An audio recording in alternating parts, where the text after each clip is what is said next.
Barcodes are scanned around the world more than 10 billion times a day. It's more than Google search. We are now launching next generation barcodes. One scan, infinite possibilities.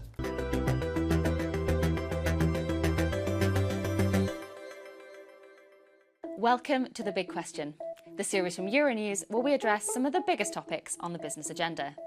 I'm Hannah Brown, and today I'm joined by Renaud de Barbois, the President and CEO of GS1. So thank you so much for joining us today. For those in our audience who don't know, can you just explain what is GS1 and what do you do? GS1 is a global standards organization. We are neutral and not-for-profit, and we are best known for the barcode. The barcode has been named by the BBC as one of the 50 things that made the world economy. Wow. And today, barcodes are scanned around the world more than 10 billion times a day. It's more than Google search in one day. So just to give you the magnitude of what we're talking about. And thinking about that kind of impact for businesses, the introduction of the barcode, how did it really change the game for businesses? The benefit of the barcode was really around efficiency in the store, reducing the queues for consumers in the store so that they can go faster through checkout. 50 years ago, the first barcode scan was in a supermarket in the United States, Troy, Ohio, and this was a pack of Wrigley chewing gum. That was the first scan ever happened in the store. But since then, over the 50 years, this simple scan has helped to connect a physical product with its digital identity. Yeah. And by doing that, you can have faster checkout, better consumer experience in the store, and a very efficient supply chain.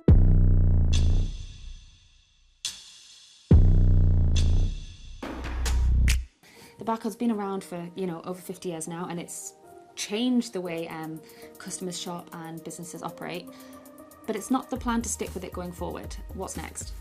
So we are now launching next generation barcodes for commerce to basically power commerce in the digital era, giving consumers and companies more information they can trust to make smarter decisions.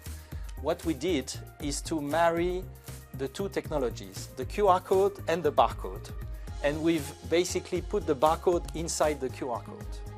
Now the consumers will have access to a wealth of information about the product, composition, allergens, how to use the product, if it's a food product, recipes, for example, or if it's an apparel product, how to maybe recycle, or if it's a beauty product, you can give instruction how to use the product. Okay. So basically, through the QR code, consumers can have access to the whole story about the product.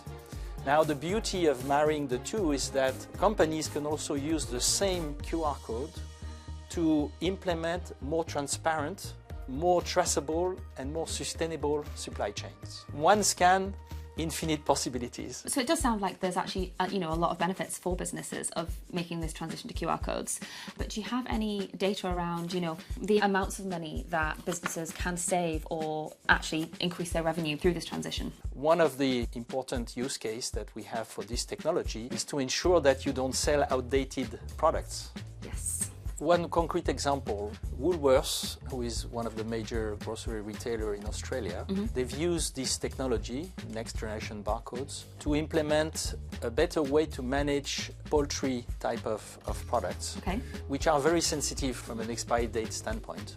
And by implementing this technology, together with dynamic markdown, they've saved 40% of waste by doing that. Okay. So there are real concrete savings that can be made by companies implementing this technology. And that's also a very important benefit for the safety of consumers. With industry, we've defined an ambition that by the end of 2027, all retailers in the world will be able to read those next generation barcodes. Wow, okay, that's quite soon. Do you think this is doable? Yes, we think it's doable. Now, it's an ambition. We'll see how fast it goes.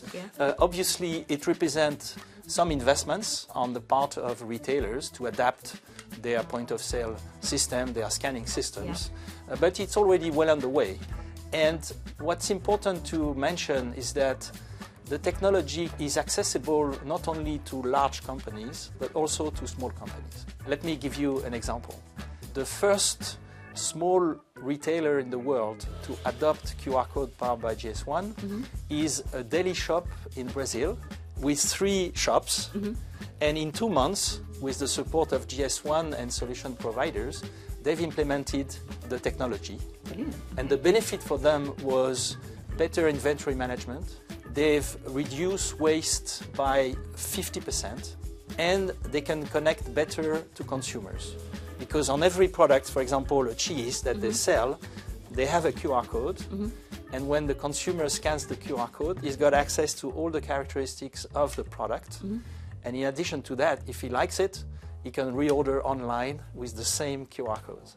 And just thinking about the environmental impact of this, if we're scanning QR codes and that's linking us to information, that is all going to be stored on the cloud. And I think we are kind of globally starting to wake up to the impact of the cloud. It's a very useful resource, but if we don't use it well, actually it has quite a big environmental impact.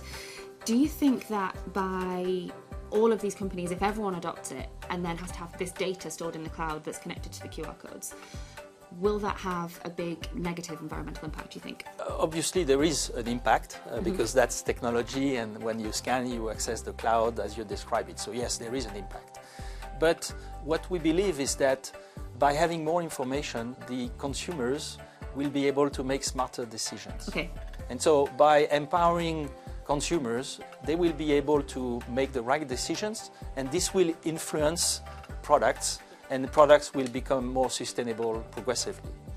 The other benefit that we see is these QR codes powered by GS1 can help implementing new sustainable processes. For example, recycling. Okay. So let me give you an example. In Brazil, Coca-Cola has introduced bottles that can be refilled. Okay. And they can be refilled 5 times. After that, you have to recycle them. So you have to count to make sure that it stays safe for the consumers. Yes. So what they did, they implemented the QR code with a serial number which identified the specific bottle, so that each time there is a refilling, you count.